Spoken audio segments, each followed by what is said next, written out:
Welcome to Rhode Island, the USA's smallest state and our 17th stop. Here in Rhode Island, size really doesn't matter because we're about to unpack a giant adventure in this tiny state. We're Juliana and Martine, and this is your not-so-ordinary Rhode Island travel guide. Rhode Island is only about 37 miles across, and our goal is to discover as many things to do in Rhode Island as possible in just one day. We'll start in Bristol, a coastal town with high-class grand mansions that also is considered the most patriotic town in the USA, and end in Providence, where we scouted out lobster rolls and views that only the locals know about. We've got a lot to discover, and the clock is ticking. Welcome to Rhode Island!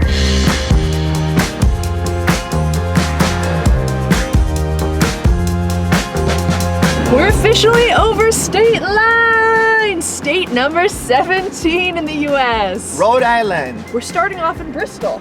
That's right. It's a smaller town than the capital, but later on we will head out to the capital of the state. Yeah, to Providence, so kind of seeing both sides. Small town vibes plus the city. Juliana says this is the most patriotic town in the US. Yeah. And I can see why. You can see colors everywhere and flags, American flags, all around. What makes this place the most patriotic town? The 4th of July festivities, which actually start on Flag Day in mid-June and consists of balls, concerts, and parties. Plus, their Military Civic and Firemen's Parade is the longest running 4th of July parade in the nation, and it draws in 200,000 visitors each year. That's almost a fifth of Rhode Island's population in itself, so if anyone else came, we bet the whole state would just flip over. But here, patriotism isn't just a once-a-year affair. It's etched into the very streets of this place, literally, with red, white, and blue lane dividers, houses, and of course, tons of flags. To an outsider, Bristol might seem like a walking, talking America meme, the kind of place where eagles might as well be perched on every mailbox saluting the flag. It's amusing. Now, breakfast for today is in a little spot called Beehive Cafe. It's a cozy spot with just a few tables upstairs. Okay, for the most patriotic town in the United States, I ordered an all-American breakfast. Hey, that's a good call. For me, I did something different. Not my usual sweet breakfast I go for, but instead, the Beehive biscuits, and they look delicious. And look at this. They give us like a T-Rex, an orange T-Rex, so they can bring our food to our table. Yeah, that's how they do it instead of doing numbers. And it's awesome because upstairs they have all this seating. There's no music playing either. You just hear people talking, which I kind of like. Right? And you can see the water. Yeah, which is Independence Park, a place that I'm very excited to go after this. We're going. Yes. Breakfast here was amazing, and afterwards we made our way to the Independence Park, where we enjoyed some waterfront views of Rhode Island's gorgeous coastline. This whole seeing every state in the US thing, it's actually making me feel a lot more patriotic. You know, I traveled my whole life thinking you have to go out of your own country to be able to really call yourself a traveler, but this whole thing is making me realize that my country is actually pretty cool, especially here in New England. I'm just falling in love with it, and it makes me even more excited to show Martine all these other states that I haven't been to either. We decide to stroll into Bristol's downtown while waiting for our main attraction here to open up, and it's certainly charming. I like Bristol. It's not as big of a city, which is good for me. And right now it's the perfect fall day. You know, it's a little chilly, as you can see, but not as much that you're shaking. We're starting to get spoiled with this New England architecture. But Bristol is definitely one of those underrated fall towns that if you're trying to avoid the crowds, this might be a good place to stop by in autumn. And although we didn't make it here for peak foliage, we still enjoyed visiting. But the main reason we came to Bristol wasn't for fall colors or delicious breakfasts. It was for the Blithewold Mansion Gardens and Arboretum. So picture this, a sprawling 33-acre estate that looks like it's been plucked straight out of a Gatsby party scene. The family who owned this place, the Van Wickle family, were the kind of folks who probably never had to worry about money in their life. Augustus and Bessie Van Wickle had their fortune in the coal mining business, and this was their summer home. Today it still stands as the most fully developed and intact example of the country place era in the United States. The mansion itself is a 45-room wonder, and you could spend quite some time here appreciating the hand-painted wallpaper and family heirlooms. But what makes this place so grand isn't the mansion, it's the gardens. Bessie herself described her vision for a park with distinctive features using the house as a center. And she nailed it. There's trails, forests, Japanese-inspired gardens, an array of flowers. And then there's the Great Lawn, a 10-acre sprawling meadow where concerts take place nowadays.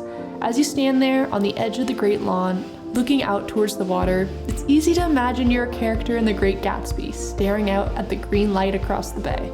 It's a moment of pure, unadulterated Americana. This place is gorgeous, and apparently, like, no matter what season you visit here, you're always seeing something new.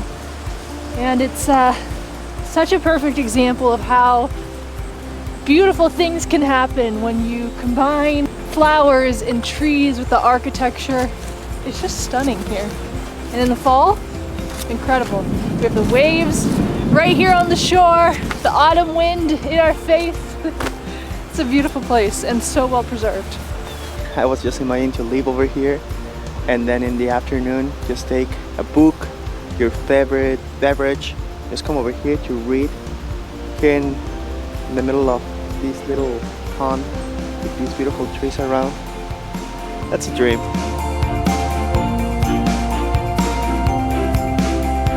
In a windy day like today, it's good to be over here surrounded by bamboo because you can see it move and hear it move. Listen. Wow. Visiting this place is totally worth it. Completely recommended by tourists to local. Okay, Bristol was a nice way to start our day, but right now we're going to the capital, Providence.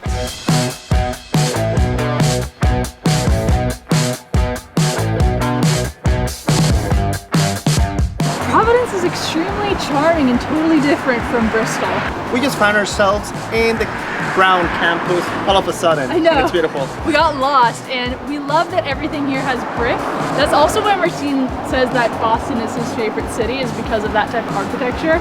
So you must be having a field day here. Yeah, I'm having a blast, and especially with this chilly air that comes from the north. Yeah, and I'm super happy because, as you guys know, this is our last stop on our fall foliage road trip, and we're still seeing leaves falling. I didn't think we were going to see any when we were here. Oh, New England is treating us so good. You're lucky.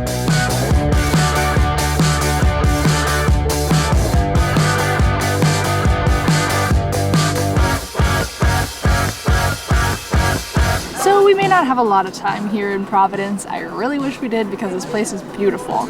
But one thing we knew for certain, all the people from here say that we have to try Dune Brothers. So we made room in our day to stop here for lunch for their famous lobster rolls. I can't tell you how much lobster I've eaten over the past week. More than one should. And I have no regrets. We eat beans and rice most of the time when we're not filming so that we can afford to have lobster like this when we come here to New England. This one's a hot and buttery one.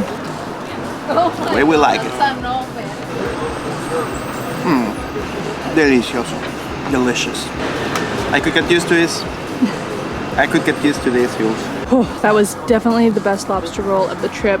And you know it's good when butter is like dripping out the end onto your pants. Seriously, it was so good, and I'm so dirty now. Thank God we can do laundry tomorrow. After lunch, I had this idea to find a viewpoint of the city, and a worker at Dune Brothers let me in on a secret spot we had to check out. You'll be wondering why we're going to a car garage.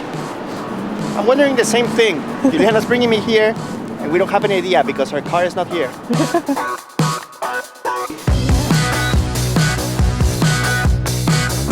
Ladies and gentlemen, may I present to you the South Street Landing Garage and its view.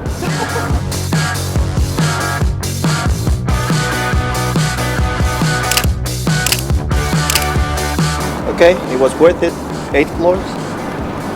Beautiful view. Being up here at the top of this unassuming parking garage gave us the thrill of feeling like a couple of college kids sneaking into places we know we shouldn't. But we're probably not the kind of college kids this town is used to. After all, this is Ivy League territory, the stomping grounds of Brown University, where the student adventures are more likely to involve groundbreaking research than rooftop escapades. Speaking of Brown, we head to the RISD Museum, nestled in the heart of Rhode Island School of Design. This museum is a far cry from your average college art collection. Here you can wander through rooms filled with ancient artifacts, get lost in the brushstrokes of classical masterpieces, and be challenged by the bold visions of contemporary artists, some of which are the school's very own current students. I'm very glad we're here because there's a lot of things over here. There's contemporary art, there's students' art, there's silver pieces, wood. It's a lot of things. So each level, it has a different theme, let's say like that, and we're having a blast. But we have 2 more stops left for the day, and the autumn sun is already starting to set, so we rush over to Roger Williams Park, a 400-acre park that is like Rhode Island's very own Central Park, complete with Japanese gardens, a zoo, and in winter, ice skating. There's no way we could see the whole thing, even if we have a whole day, so we pick one area to explore, Roosevelt Lake. It's just hitting me. Tomorrow we're going back home to California. And for me, being a foreigner over here in the US, I think I'll learn a lot through this trip over here in the New England region. All through the 5 states, they're amazing, they're beautiful, and each one of them, they have their own thing, you know? But I don't know, it makes me a little bit sentimental that I'm not gonna be seeing these fall colors every single day. It's been an awesome trip full of colors, of food, of views, of people. Man, I really enjoy it. And what do you think was your favorite spot of the entire trip? Oh, okay, it's difficult to decide one, but I really like Vermont. I don't know, but as I told you before, each one of the states that we visited during this trip, it has their own thing. Now, we thought of many different ways of how we could end this video, and we decided that probably the best thing we could do is get a little bit of Italian food, because Providence has a very good little Italy. And there's some meaning behind this for you guys, because, you know, we do meaning behind everything we do. We wanted to let you guys know that the next series that we're going to be posting on our channel is our adventures through Sicily. We've already actually done the trip. We just were holding off on showing you guys it because we figured you'd want to see all the fall stuff first. So hopefully this gets you in the mood for our adventures through Sicily. Maybe one of the best series we've ever made, and that's going to be coming out soon on our channel, so stay tuned. We finish our walk, kicking through piles of leaves, trying to get cool shots and failing. And then we head to Little Italy, or should I say Federal Hill. That's what they call it in Providence. And it seems like Rhode Islanders love to have fun with road dividers because the streets here are lined in red, white, and green. We make our way to Pane Vino, and you'll want to reserve this spot ahead of time. This restaurant is a love letter to the owner's Italian grandparents, who, like many Italian immigrants, came at the turn of the 20th century. The menu pays high respects to the admired traditions of southern Italian cooking, something that today we've also come to appreciate. And let me tell you, a glass of Nero d'Avola wine with some delicious pasta is the perfect way to start getting you ready for our Sicily series. This describes perfectly the Italian-American heritage. Sinatra in the back, beautiful pasta, and a nice wine. Let's enjoy tonight. That is good. Seriously amazing. This sauce is so rich and creamy. The pasta is clearly fresh. It's delicious. This is the perfect way to end up our trip in Rhode Island and our trip in New England. I'm sad, I'm getting emotional. We had such an amazing time here. I don't know what the next state we're gonna be seeing next, if it's gonna be in the US or Mexico. We don't know yet. World of possibilities. Let us know which state we should visit, either in Mexico or the US. Yeah, we have a lot to see. We'll leave this video over here for you guys to watch next. So long. Travel well. Make the world your neighborhood. See you guys next time. Bye.